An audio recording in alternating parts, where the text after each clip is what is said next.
Laryngopharyngeal reflux disease atau biasa disingkat LPRD atau dalam bahasa Indonesia dikenal sebagai reflux laringofaring adalah suatu kondisi ketika asam lambung naik ke kerongkongan dan masuk ke faring atau tenggorok.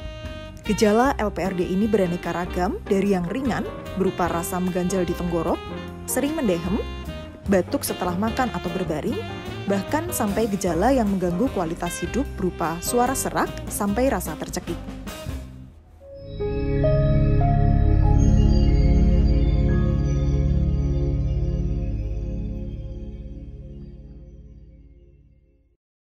Salam sehat untuk kita semua. Kami dari Departemen Kesehatan THTKL FKKMK UGM pada kesempatan ini akan mengadakan bincang-bincang mengenai beberapa keluhan yang seringkali dirasakan masyarakat pada tenggorok, seperti misalnya rasa mengganjal, rasa tidak nyaman di tenggorok, dan bahkan pada kondisi yang berat, masyarakat kadang merasakan rasa tercekik dan suara serak.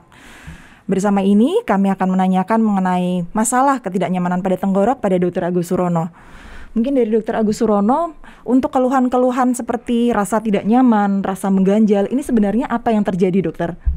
Oke, terima kasih Dr. Valen. Jadi masalah tenggorok itu masalah yang kompleks ya.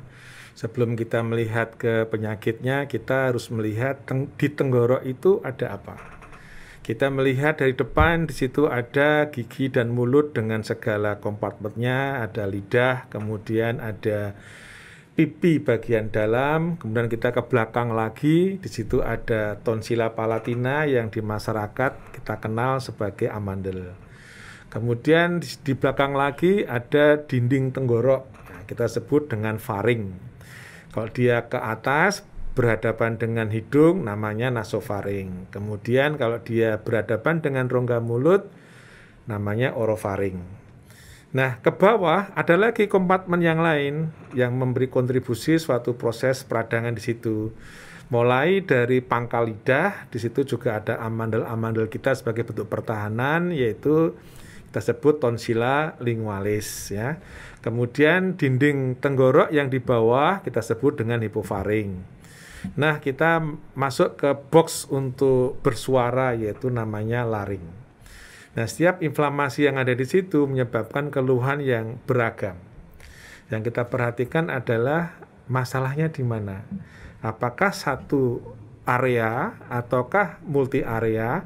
Karena setiap peradangan yang ada di dinding tenggorok itu akan meluas sampai ke organ-organ sekitarnya. Seperti tadi, masalah kesehatan gigi dan mulut, kemudian gangguan pada lidah sariawan yang sering, kemudian amandel yang membesar, maupun karena peradangan di dinding tenggorok. Dan itu disebut peradangan atau inflamasi.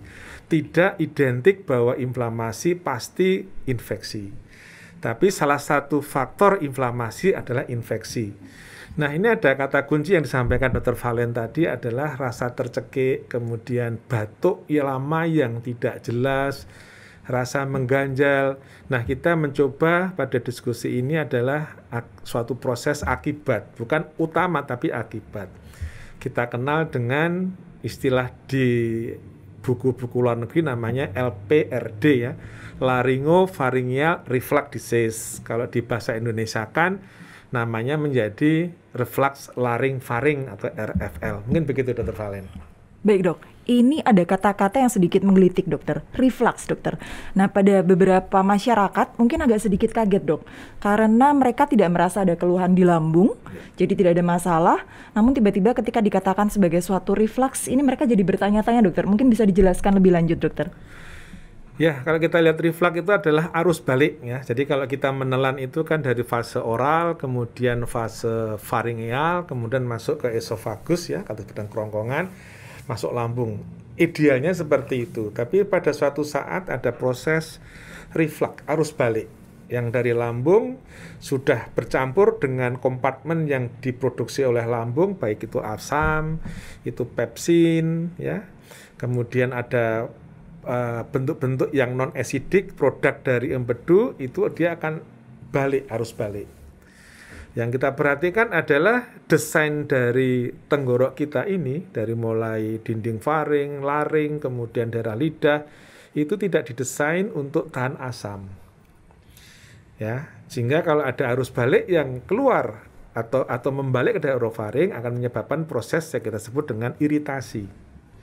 Nah, iritasi itu kalau sudah menjadi manifestasi, ya, maka terjadi peradangan yang kita sebut dengan, kalau tadi LPRD, kalau sekarang namanya ya di bahasa Indonesianya adalah reflux laryngofaring. Untuk reflux ini sendiri, dokter, berarti apakah memang setelah terjadi reflux gejala-gejala itu akan secara otomatis muncul? Dan kemudian untuk apa saja yang bisa dilakukan, dokter, bila masyarakat ini mengalami gejala-gejala yang sebenarnya mungkin bisa dikatakan tidak spesifik nih, dok? Ya, karena reflux itu tidak perlu nuwun ya. Jadi kalau kita lihat anatominya bahwa kejadian reflux itu tidak mesti harus kejadian yang patologis. Artinya ada masalah di lambung dulu baru dia naik. Itu tidak. Yang sering terjadi adalah masalah yang di lambung itu akan terjadi arus balik apabila satu, ada tekanan yang berlebihan, ya, sehingga dia akan membalik. Yang kedua adalah adanya sifat pengosongan lambung yang jadi lama, apapun penyebabnya. Bisa karena organik di lambung sendiri maupun karena neurogenik. Ya, nanti kita diskusi mungkin apa sih hubungannya dengan stres dan sebagainya.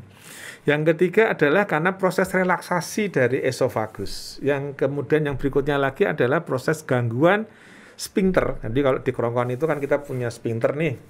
Ada yang di atas namanya upper esophageal sphincter, yang di bawah lower esophageal sphincter. Itu gunanya kan menahan arus balik. Tapi pada kondisi tertentu dia terganggu. Nah, mungkin yang jadi pertanyaan adalah kenapa saya kok banyak pasien kan, Dr. Valen ya, mengatakan bahwa saya tuh nggak punya mah, dok, kok dikatakan ada reflux. Ya.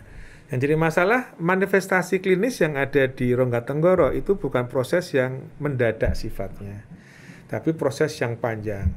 Nah, orang dengan kemampuan tubuh yang bagus punya mekanisme adaptasi atau kompensasi pertahanan tubuh. Tapi kalau diserang terus pasti ada radang. Yang jadi masalah adalah kapan toh reflux itu muncul. Yang paling mudah adalah pada saat malam hari. Maka kita mengenal adanya silent reflux. Ya, bahasa kerennya lagi namanya nocturnal reflux.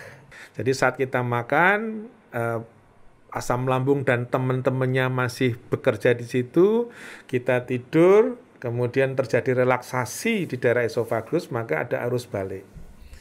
Nah, itu yang terjadi ya. Kalau kita di esofagus, mereka masih punya mekanisme proteksi, sehingga kalau kita istilahkan ada namanya gastroesophageal reflux yang fisiologis, kita sebut dengan GER. Tapi jangan disamakan dengan GERD ya. GERD itu artinya gastroesophageal reflux disease. Dia sudah menyebabkan penyakit di esofagus. Tapi pada GER itu kadang-kadang fisiologis. Sehingga pada beberapa buku dikatakan dalam satu hari terjadi fisiologik reflux atau arus balik ke daerah esofagus itu masih dikatakan normal. Tapi kalau dia ke atas, karena kita tidur tanpa bantal misalnya, Dr. Valen ya, kemudian kita habis makan langsung tidur, itu akan terjadi kelebihan pada zat-zat yang dikeluarkan lambung, terus dia naik ke atas. Nah, masalahnya adalah dinding tenggorok kita itu tidak didesain untuk tahan terhadap asam. Belum nanti kita bicara pepsin, nanti suatu saat kita diskusi tentang pepsin ya, karena itu suatu bentuk yang sangat kompleks dan jangka panjang. Yang jadi masalah lagi adalah obatnya belum ada. Ya, jadi kuncinya satu, bahwa terjadi reflux tidak harus ada masalah di lambung. Yang kedua adalah proses kejadian ini tuh lama. Maka tidak ada istilah reflux laryngofaring itu akut, pasti semuanya kronis. Nah, gitu. Baik, dokter. Nah, saya sedikit tertarik, dokter. Mungkin masyarakat tadi bertanya-tanya, kok ada hubungannya dengan stres, dok? Ya. Nah, stres ini apakah memang dia langsung memicu atau memang ada beberapa komponen yang terlibat selain stres, dokter? Ya, jadi stres itu banyak jalannya. Jadi mekanisme pathway-nya itu banyak. Jadi dari mulai neurogenik sampai pada produksi yang berlebihan akibat tadi orang stres itu kan kebanyakan kalau orang Jawa bilang perang dablek ya. Artinya akan terganggu pola makan. Nah, tubuh itu punya keseimbangan bagaimana hidup itu reguler, teratur. Nama kita namanya homeostasis. Di lambung juga sama, ada kalanya dia harus keluar. Tapi suatu saat, loh, aku keluar kok lambungku belum diisi. Ya, selama ada eksesif atau kelebihan produk dari lambung, dari mulai asam, pepsin maupun yang lain, dia akan bisa kemana-mana. Kalau ke bawah, dia bisa iritasi di usus, maka kan kita sering ya, kita BAB-nya tidak lancar, kemudian kembung, kemudian mencret, mohon maaf ya, itu kan kalau dia ke bawah, salah satu faktor risikonya itu. Nah kalau dia ke atas, ya tadi. Jadi dampaknya bisa banyak, bisa karena produksi yang berlebihan, kemudian kita pernah ikut diskusi dengan Dr. Ismail dari Saraf, adalah karena terjadi pengosongan lambung yang lambat, sehingga terjadi pengumpulan makanan di situ, terjadi distensi, sehingga terjadi arus balik. Jadi walaupun kita punya sphincter di bawah ini ya, mungkin kuat-kuat apapun saya, tapi kalau ada tekanan lambung yang terlalu tinggi, apalagi ada gas yang berlebihan, maka dia akan terjadi reflux. Yaitu sebenarnya hukum alam ya, artinya bukan sesuatu yang bahaya enggak. Tapi yang kita perhatikan, loh, kenapa kok seperti itu? Dan yang jadi masalah kadang-kadang orang stres itu terus lupa move on. Jadi penyakitnya lama, kemudian mungkin dokter Valen tahu ya, jadi kadang-kadang terjadi dokter shopping kan, muter-muter, dan kita kadang-kadang berpikir instan.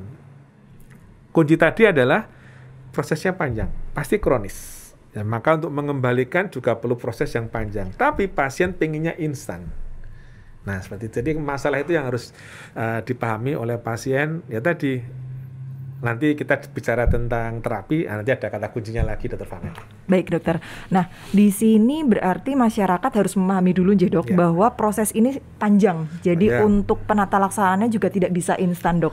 Nah, jadi untuk langkah-langkah apa, dokter, yang bisa kita lakukan mungkin bila pasien ini sudah mulai ada keluhan rasa tidak nyaman, atau mungkin juga bahkan sampai dengan rasa tercekik, apa yang harus mereka lakukan, dokter? Ya, jadi proses itu kan dari ringan sampai berat ya. Lalu sampai tercekik itu pasti sudah kondisi yang lama, berat ya.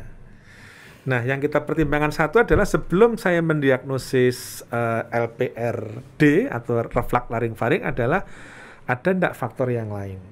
Contohnya, oh ternyata ada kesehatan gigi mulut yang enggak baik, ya kan? Kemudian yang kedua, ada tidak peradangan amandel yang lama sehingga menjadi potensi dia sebagai faktor inflamasi di situ atau infeksi. Berikutnya lagi ada tidak, nah ini yang kita sering lupa, adalah anatomi dari daerah rongga mulut. Ada yang nyempit, ada yang lidahnya itu besar, sehingga bernafasnya itu akan terganggu. Nah itu menyebabkan pemberat dari faktor reflux laring-faring tadi.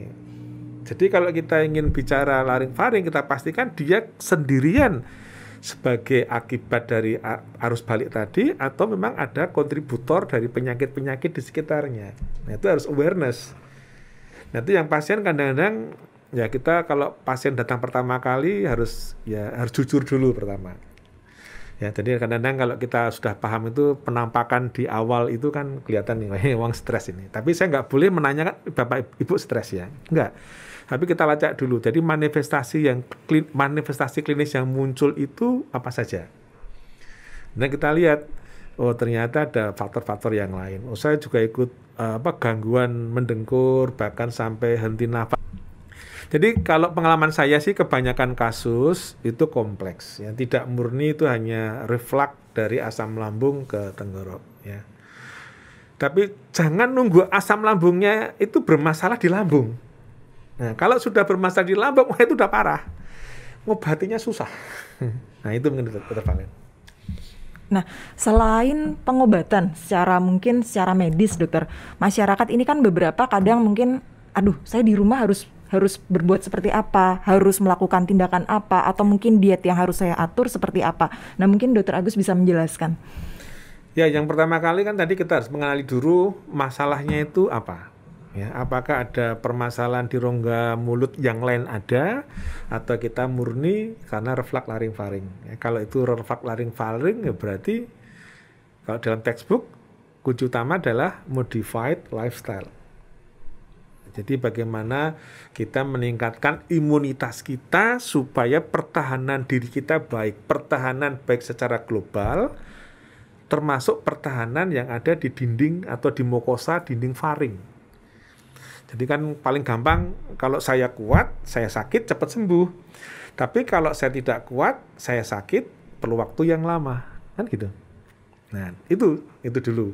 Dan yang kedua, saya sudah sakit nih. Maka jangan kau sakiti lagi. Maka kita bicara modifikasi pola makan, dietnya. Jenis makanan apa yang menyebabkan nambah rusak yang sudah radang. Jadi gini, contohnya jeruk. Jeruk itu kan sifatnya asam, ya. Saya batuk terus saya kasih asam. Kadang-kadang tanpa dicampur air ya, langsung peres langsung diminum saking mantepnya. Tambah parah kan? Berapa sih jeruk itu pH-nya? Kalau kita minum yang paling asam itu berapa?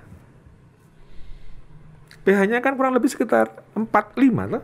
Padahal tenggorok kita kondisi normalnya ini ya, itu masih bisa beradaptasi di pH 5,6 sampai 6 lah.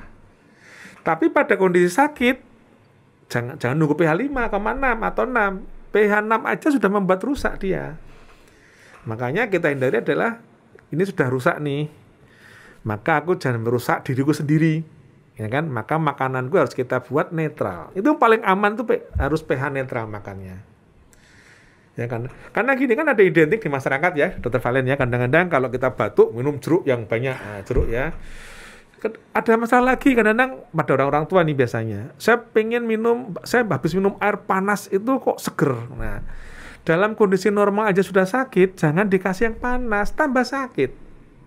Nah, seperti itu kadang-kadang ya mungkin stigma masyarakat yang belum paham ya, sehingga prinsipnya ini, kalau sudah sakit maka jangan kau sakiti lagi. Ini untuk tenggorok ya.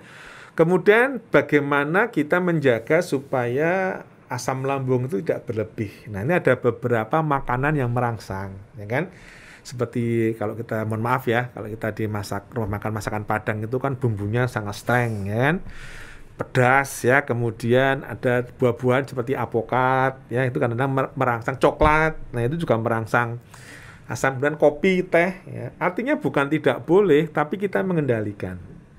Nanti kalau tidak boleh, sudah stres, makanan juga dibatasi, nah tambah stres, nah kapan sembuhnya? Dan kita ingatkan bahwa kalaupun harus ada pengobatan atau medikamentosa, lama, panjang. Jadi harus ada kombinasi antara modified lifestyle dengan medikamentosa. Harus bareng. Tapi nomor satu tetap modified lifestyle, modifikasi pola hidup. Nah itu. Modifikasi pola hidup, dokter. Nah, ini sangat menarik ketika masyarakat ini berpikir, saya sudah merasa hidup sehat, dok. Saya sudah merasa punya pola hidup yang sehat, kenapa saya masih mengalami kondisi yang tidak baik seperti ini? Nah, mungkin gaya hidup yang lebih spesifiknya seperti apa, dokter?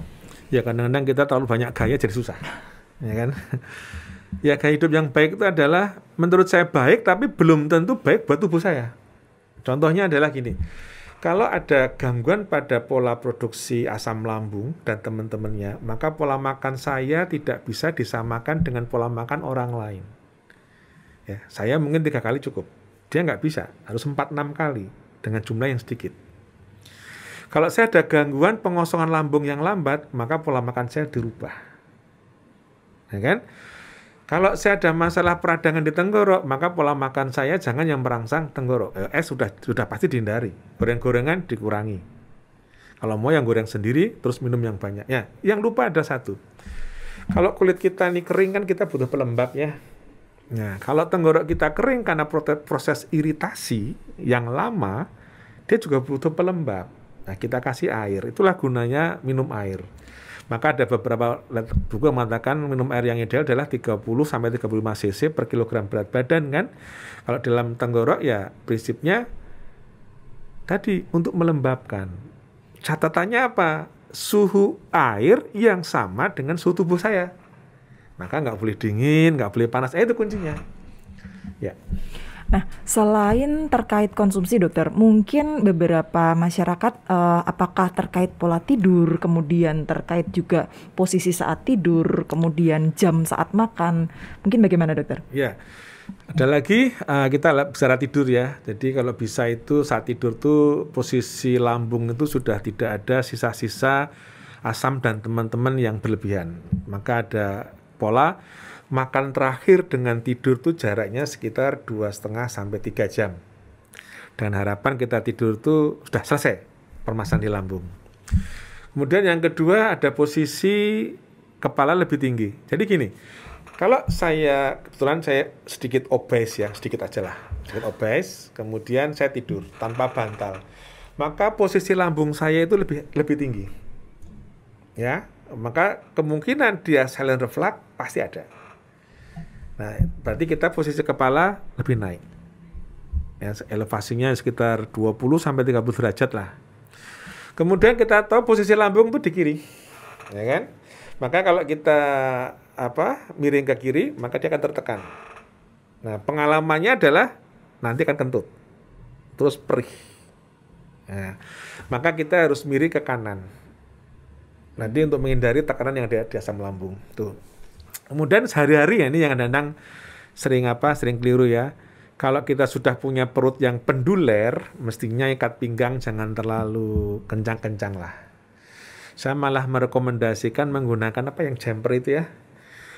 Mungkin yang perlu kita ingat lagi adalah, ini sering lupa ya, saya sering menyebut ke beberapa penderita itu dengan vitamin O, high dose O vitamin, itu olahraga ya. Jadi orang-orang yang sudah berpenyakitan ya, itu kita kalau olahraga itu tidak mengejar power maupun speed, tapi kita kejar endurance. Jadi ketahanan tubuh kita itu bisa terjaga kalau kita endurance. Maka motivasinya adalah bagaimana olahraga itu ringan tapi rutin. Nah, beberapa ahli juga merekomendasikan orang dengan reflux ya, jangan nunggu sampai lambungnya bermasalah dulu. Di awal-awal adalah dengan berenang. Apapun gaya berenangnya, mau gaya dada, gaya kata, atau gaya punggung, kalau itu betul, itu akan bagus membantu mengencangkan otot-otot yang di sini, sehingga bisa menahan arus balik yang berlebihan. Nah, nggak bisa, asal berenangnya bagus dan efisien, itu sangat membantu. Karena saya termasuk orang yang mazhab tidak suka obat terlalu banyak.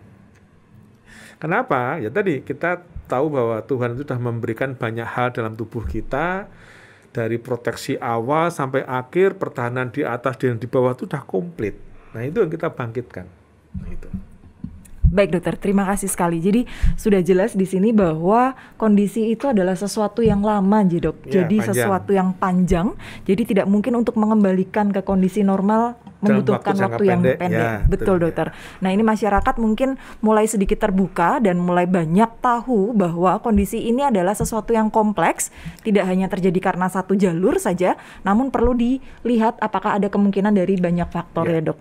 Nah, kemudian dokter, untuk pengobatan atau medikamentosa, kira-kira pasien ini kan pasti beberapa sudah googling ya dok ya, mereka sudah pasti mencari dan mungkin coba-coba obat yang bisa dibeli sendiri di apotek dok. Nah, sebenarnya untuk pengobatan sendiri seperti apa dokter? Ya, terima kasih. Jadi pengobatan itu agak unik ya, karena respon pada terapi medikamentosa atau dengan obat yang diminum itu variasinya dari 25 sampai 80% efektivitasnya. Jadi faktornya banyak. Nah, kita kembalikan, satu orang dengan orang lain itu kan faktor penyebabnya beda-beda. Kemudian latar belakangnya beda-beda. Maka kesepakatan para ahli kalau itu yakin hanya LPRD yang dominan atau penyakit reflux laring-faring yang dominan, maka bisa diberikan di awal terapi ya, namanya initial treatment itu adalah golongan PPI, proton pump inhibitor. Ya, jadi kita kenal misalnya yang generasi pertama itu kan seperti lansoprazol, kemudian omeprazol. Nah, itu perlu diberikan dengan rutin. Jadi tidak bisa sekarang minum, besok enggak. Jadi dosisnya rata-rata diberikan sehari 2 kali, kalau dosis itu 30 mg. Ya, baik itu lansoprazol maupun omeprazol. Kemudian kita perhatikan, kita evaluasi. Jadi terapi ini tidak bisa sesaat kita lepas ke pasien. Pasien harus kita kawal. Nanti kadang-kadang supaya kita bisa paham, selalu mengingatkan, ini loh masalahmu tidak hanya obat loh. Ada ndak pola hidup yang sudah kau rubah? Maka untuk melihat respon terapi, biasanya kita melihat sampai 3-4 minggu. Ya, jadi ada bagian pasiennya sendiri yang berubah, kemudian ada terapinya. Jadi bareng-bareng dia. Nanti kita lihat 3-4 minggu itu biasanya memberikan respon. Baik yang respon baik maupun respon setengah baik. Nah, kalau responnya tidak baik, baru kita pertimbangkan ada ndak obat yang lain. Jadi beberapa alternatif, misalnya mukosal protektan ya, jadi untuk melapisi mukosa misalnya golongan sukralfat, kemudian ada yang menetralkan asam lambung, ada lagi yang anti pepsin, ini masih debatable ya, karena antara asam dan pepsin itu mempunyai equal contribution terhadap proses peradangan yang di tenggorok. Nah, masalahnya nekan pepsin itu sulit. Dan kalau ada pepsin kena di dalam tenggorok, dia tidak hanya siting atau duduk di situ, tapi dia sampai nembus ke arah submukosa. Jadi itu kenapa inflamasi itu bisa lama sekali di tenggorok, karena akibat pepsin. Jadi bukan karena pepsinnya barusan naik, bukan. Dia udah menetap di situ. Makanya saya bilang tadi, bahwa reflux laring-faring itu prosesnya panjang. Nah, itu perlu kesabaran. Ya. Nah, ini ada yang sedikit lupa tadi Dr. Valen. Jadi kadang-kadang karena dia laring-faring itu keluhannya ada di suara. Saya suaranya serak dok. Saya tuh penyanyi. Sekarang saya nggak bisa nyanyi. Kalau saya bercanda. Ibu masih bisa menyanyi. Tapi buka mulut doang. Nggak usah bersuara. Kan suara 5. Suara 5 itu kan buka mulut tapi sambil gaya. Nah, kan ada backsound. Ya kita harus melihat realitis bahwa kalau sudah laring kena, itu sembuhnya agak sulit. Karena Tuhan itu mendesain laring itu sangat kuat ya. Dan jadi struktur anatominya itu sangat kecil-kecil tapi dia kuat. Kalau dia sudah sampai kena, pengalaman saya tidak hanya reflux kontributornya. Jadi saya beberapa kali mengenali penderita, faktornya banyak. Kalau sampai serak loh ya, nggak jarang sekali yang suara serak itu muncul hanya akibat reflux. Tidak, pasti ada faktor yang lain. Nah, itulah kalau saya melihat itu kelebihan Tuhan menciptakan organ kita untuk bersuara. Paling sering adalah satu, penggunaan suara yang berlebihan. Nah, saya banyak menemukan penyanyi, yang penyanyi gereja atau penyanyi yang lain. Yang kedua guru. Guru apa sih yang sering teriak-teriak? TK. Ya kan, guru-guru TK, guru SD. Ya. Kemudian penggunaan suara yang lain, dia biasa bersuara keras. Itu ya tipikal orang ada seperti itu. Berikutnya lagi adanya proses alergi. Orang dengan alergi itu bisa meluas mukosanya mulai dari hidung, dinding faring sampai laring. Ada lagi masalah, ada riwayat peradangan di daerah pita suara sendiri atau akibat dari masalah di paru yang meluas sampai ke pita suara. Ya. Jadi kalau suara serak dihubungkan dengan reflux, mesti harus ada kontributor yang lain, nggak mungkin hanya satu, ya kan? Nah, itu menunjukkan bahwa Tuhan itu menciptakan organ kita itu sangat luar biasa hebat. Kalau rusak itu diserang banyak hal dulu baru rusak. Nah, seperti itu. Baik dokter. Nah, jadi untuk reflux sendiri ini sebenarnya komponennya banyak ya dok. Dan memang keluhan ini tidak hanya melulu pada satu kondisi reflux saja, tapi bisa kemungkinan merupakan gabungan atau permasalahan kompleks yang terjadi pada satu pasien, dokter. Baik, dokter, mungkin untuk pencegahan dok, mungkin masyarakat ini mungkin banyak yang belum pernah mengalami keluhan seperti ini, apa yang bisa dilakukan dokter supaya mereka tidak sampai jatuh ke kondisi ini? Ya, yang tahu adalah mengenali diri sendiri dulu. Nah, aku punya masalah tenggorok itu apa toh? Selama ini kan kita kenal tenggorok identik dengan antibiotik dan anti radang. Nah, itu yang harus kita ajak masyarakat maupun tenaga medis mengerti, melihat manifestasi klinis dari mana. Harus ada anamnesis, kejujuran di pasien. Sebenarnya mudah kok. Artinya kalau saya pribadi ya, saya ikut mazhab yang konservatif, menghadapi reflux itu mudah. Ya, kenali dulu sebabnya apa. Kalau saya orangnya pencemas, orangnya stres, ya berubah. Obat sebaik apapun kalau kita masih stres ya nggak bisa.